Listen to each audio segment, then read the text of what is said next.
Portal है एतराज़.gov.qa। ये इस पे आपने अपने ये रिक्वायरमेंट अपलोड करनी है। तो इसके साथ ही आपको जो है वो वहाँ से अप्रूवल मिलेगी, तो अब आप ट्रैवल कर सकते हैं। ये बहुत इंपॉर्टेंट है। 2 दिन पहले का मैंने इसलिए कहा कि अगर आप 10 दिन पहले भी एतराज़ पे अपने ये डॉक्यूमेंट्स अपलोड करेंगे, आपको कोई अप्रूवल या कोई रिप्लाई नहीं मिलेगा, क्योंकि ये लोग जो है वो एप्लीकेशन को एंटरटेन करते हैं 2 दिन पहले, क्योंकि पीसीआर रिक्वायर्ड होता है 72 आवर्स वैलिडिटी के साथ। तो इसलिए जो है वो अगर आप 72 आवर्स पहले आप पीसीआर करते हैं तो 1 दिन का वो लेके तो ये 48 आवर्स बिफोर आपको रिप्लाई देंगे। अगर आपकी कोई डॉक्यूमेंट में कोई कमी है तो आपने वो अपलोड करना होगा उनकी रिक्वायरमेंट्स के मुताबिक। तो अगर ये चीज़ें आपके पास आपका पासपोर्ट, आपकी वैक्सीनेशन सर्टिफिकेट, आपका पीसीआर की रिपोर्ट और अगर आपकी होटल की बुकिंग, ये 4 चीज़ें अगर आपके पास है तो आपको एतराज़.gov.qa पे आपको अप्रूवल मिल जाएगी। और याद रखिए कि किसी भी एयरलाइन पे बोर्डिंग के लिए ये एतराज़ की अप्रूवल का होना और आपके पास पीसीआर नेगेटिव की रिपोर्ट होना बहुत ज़रूरी है। ये आपके पास होगा तभी आप बोर्ड हो सकते हैं। उसके बाद अगर आप पाकिस्तान से ट्रैवल कर रहे हैं तो आपको कुछ चीज़ें और भी चाहिए, जैसे पोलियो का सर्टिफिकेट चाहिए होगा, वो भी आपके पास होना ज़रूरी है। और उसके अलावा आपके पास जो है वो 5000 कतरी रियाल कैश होनी चाहिए या उसके इक्विवेलेंट यूएस डॉलर होने चाहिए। ये करेंसी लाजमी होनी चाहिए। आपको एयरपोर्ट के ऊपर ये रोका जा सकता है इसके लिए।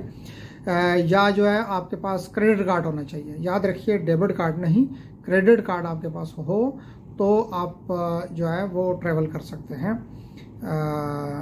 इसके लिए, कतर के लिए। यहाँ फिर कतर पहुँच के आपको एयरपोर्ट पे जो है जैसे ही आप यहाँ पे लैंड करते हैं तो यहाँ पे होटल बुकिंग की आपको अलग से जो है एक डिसएम्बार्केशन लाइन है, वहाँ से आप जाएंगे।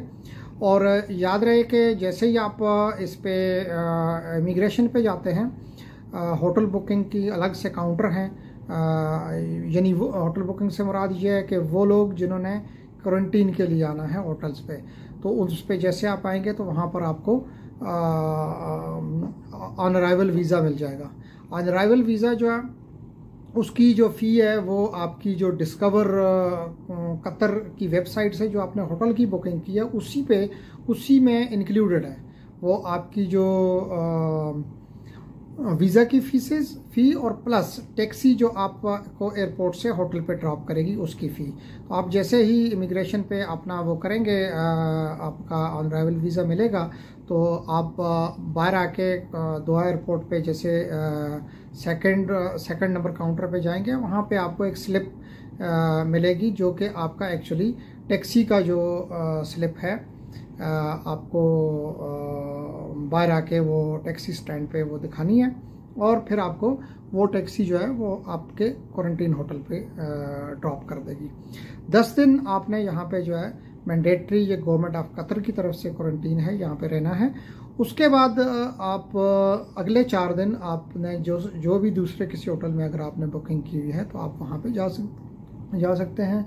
आप उन 4 दिनों में जो है वो बाकी आउटसाइड भी आप जा सकते हैं। अब आप पे कतर पे बाहर जाने का कोई पाबंदी नहीं है। उसके बाद जो आपकी नेक्स्ट फ़्लाइट होगी 14 दिन के बाद ऑलरेडी ज़ाहिर है आपके पास बुकिंग मौजूद होगी, क्योंकि आपको वीज़ा ऑन अराइवल भी तभी मिलता है कि जब आपके पास कतर से आगे जाने के लिए आपके पास फ़्लाइट बुकिंग हो या फिर आपको कतर से रिटर्न टिकट वापसी जाने के लिए फ़्लाइट हो तो आपको ऑन अराइवल वीज़ा मिलता है। तो वो फ़्लाइट आप अवेल करके आप सऊदी आ सकते हैं।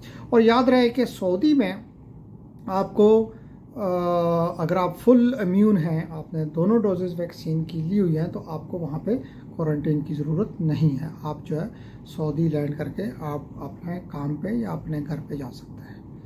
उम्मीद है कि ये इन्फॉर्मेशन आपके लिए फ़ायदेमंद साबित होगी। Thank you.